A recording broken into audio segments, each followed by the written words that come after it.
ಹೇಳಿ. ನಮಸ್ಕಾರ.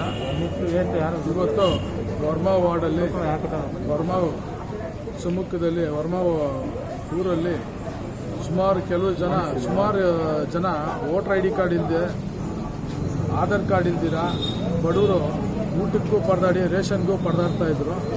ನಾನು ಸುಮಾರು ಒಂದು 15 ದಿನ ಲಾಕ್ಡೌನ್ ಟೈಮಲ್ಲಿ ಊಟದ ವ್ಯವಸ್ಥೆ ಮಾಡಿದ್ದೆ. ಸೆಂಟ್ರಲ್ಲಿ 1-2 ದಿನ ನಿಲ್ಲಿಸ್ಬಿಟ್ಟಿದ್ದೆ. ಯಾರೋ ಒಂದು ಮಗು ಬಂದು ಇದೇ ಜಾಗದಲ್ಲಿ ಊಟ ಕೊಡೋ ಜಾಗದಲ್ಲಿ ಸಾಯಂಕಾಲ ಹೊತ್ತು ಒಂದು 5:30-6 ಗಂಟೆಯಲ್ಲಿ ನಾನು ನೋಡ್ಬಿಟ್ಟು ಯಾಕಣ್ಣ ಊಟ ಕೊಟ್ಟಿಲ್ಲ ಇವತ್ತು ಅಂತ ಚಿಕ್ಕ ಮಗು ಒಂದು 6-7 ವರ್ಷದ ಮಗು ನನ್ನ ಕೇಳ್ತು. ಅದರಿಂದಾಗಿ ನನಗೆ ಒಂಥರ ಬೇಜಾರಾಗ್ಬಿಟ್ಟು ಆ ಲಾಕ್ಡೌನ್ ಇರೋವರೆಗೂ ಕಂಟಿನ್ಯೂ ಮಾಡೋಣ ಅಂತೇಳಿ ಸುಮಾರು 1 ತಿಂಗಳು ಏನಿದೆಯೋ ಲಾಕ್ಡೌನು ನಾನು ಊಟದ ವ್ಯವಸ್ಥೆ ಮಧ್ಯಾಹ್ನದ ಊಟದ ವ್ಯವಸ್ಥೆ ಇದೇ ಜಾಗದಲ್ಲಿ ಸುಮಾರು ಒಂದು 100-120 ಜನಕ್ಕೆ ಡೈಲಿ ರೆಗ್ಯುಲರಾಗಿ ಬರೀ ಮಕ್ಕಳೇ, ಬರೀ ಏನು ದೊಡ್ಡವರಲ್ಲ. ನಾನು ಯಾವುದೇ ವೋಟರ್ ಐ ಡಿ ಕಾರ್ಡ್ ನೋಡಿ ಆಧಾರ್ ಕಾರ್ಡ್ ನೋಡಿ ನಾವು ಯಾವುದೇ ಕೆಲಸ ಮಾಡೋಕ್ಕೆ ಹೋಗಿಲ್ಲ. ಒಂದು ಮಾನವೀಯತೆಗೋಸ್ಕರ ನಾವು ಈ ಕೆಲಸ ಮಾಡಿದ್ದು.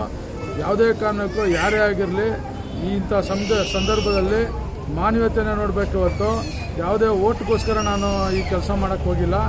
ಅದರಿಂದಾಗಿ ಈ ರೇಷನ್ ಕಿಟ್ ಇವತ್ತು ನಮ್ಮ ವರ್ಮಾ ಭಾಗದಲ್ಲಿ ನಾನು ಒಬ್ಬ ವಾರ್ಡಾಧ್ಯಕ್ಷನಾಗಿ ಏನಾದರೂ ನಮ್ಮ ಭಾಗದಲ್ಲಿ ಏನಾದರೂ ಮಾಡಬೇಕಂತೇಳಿ ನಮ್ಮ ಹಿರಿಯರು ಸಮ್ಮುಖದಲ್ಲಿ ನಾರಾಯಣ ಸ್ವಾಮಿನವರು ಆದೇಶದಂತೆ, ನಮ್ಮ ಕಾರ್ಪೊರೇಟರ್ ರಾಧಮ್ಮ ಅವರು ಆದೇಶದಂತೆ, ರಾಧಮ್ಮ ವೆಂಕಟೇಶ್ ಅವರು, ಹಾಗೆ ನಮ್ಮ ಪ್ರಕಾಶನವರು ಮುಖಂಡರು ಅಗ್ರ, ಹಾಗೆ ದೀಪು ಅವರು, ಮಹಿಳಾ ಅಧ್ಯಕ್ಷಗಳು ಸೌಭಾಗ್ಯಮ್ಮ, ಲಕ್ಷ್ಮಿ, ಹಾಗೆ ಭೂವಿ, ಪವನ್, ಬಾಬು ಇಂಥವರೆಲ್ಲ ನಮಗೆ ಸಹಕಾರ ಕೊಟ್ಟು ಈ ವಾರ್ಡಲ್ಲಿ ಎಲ್ಲ ನೀವು ಒಳ್ಳೆ ಕೆಲಸಗಳು ಮಾಡ್ತಾಯಿದ್ದೀರಾ, ಇದೇ ರೀತಿ ಮಾಡಿ ಅಂತೇಳಿ ನನಗೆ ಭರವಸೆ ಕೊಟ್ಟರು.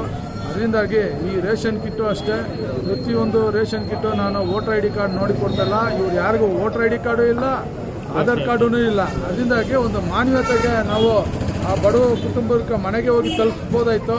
ಅವರು ಇಲ್ಲ ನಾವು ಇಲ್ಲೇ ಬರ್ತೀವಿ ಅಂತೇಳಿ ಬಲವಂತ ಮಾಡೋದ್ರಿಂದ ನಾನು ಇಲ್ಲೇ ಸಪ್ರೇಟಾಗಿ ಕೊಡ್ತಾಯಿದ್ದೀನಿ ನಾನು.